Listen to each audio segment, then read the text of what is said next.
ပတ်သက်ခေါ်ယူနေတဲ့ HR admin position လေးတွေကဘာလေးတွေဖြစ်မလဲ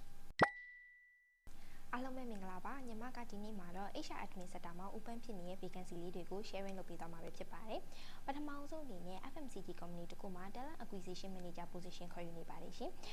ဒီ FMCG background ရှိတဲ့သူတွေ talent acquisition ပိုင်းကို experience 9နှစ်အထက်ရှိတဲ့သူလေးတွေရှောက်ထားလို့ရပါတယ်ရှင် salary ကတော့ up to 35သိန်းပဲဖြစ်ပါတယ်ရှင်နောက်ထပ်တစ်ခုအနေနဲ့ဒီ food production company တခုအတွက် recruitment and selection executive position ခေါ်ယူနေပါတယ်ရှင် recruitment and selection ပိုင်းမှာ experience 2နှစ်အထက်ရှိတဲ့သူလေးတွေရှောက်ထားလို့ရပါတယ်ရှင်salary ကတော့ up to 10သိန်းပဲဖြစ်ပါတယ်ရှင်နောက်ထပ်တစ်ခုအနေနဲ့ international institute တစ်ခုအတွက် transfer coordinator position လေးခေါ်ယူနေပါတယ်ရှင် GD လေးတွေကတော့ overseas သွားမဲ့ကျောင်းသားတွေရဲ့ document လေးတွေကိုစစ်ပေးရပါမယ်နိုင်ငံခြားမှာရှိတဲ့ကျောင်းတွေနဲ့ချိတ်ဆက်ပေးရပါမယ်ရှင်ဘယ်လိုလူတွေရှောက်ထားလို့ရလဲဆိုလို့ရှိရင် visa process လုပ်ပူတဲ့သူလေးတွေ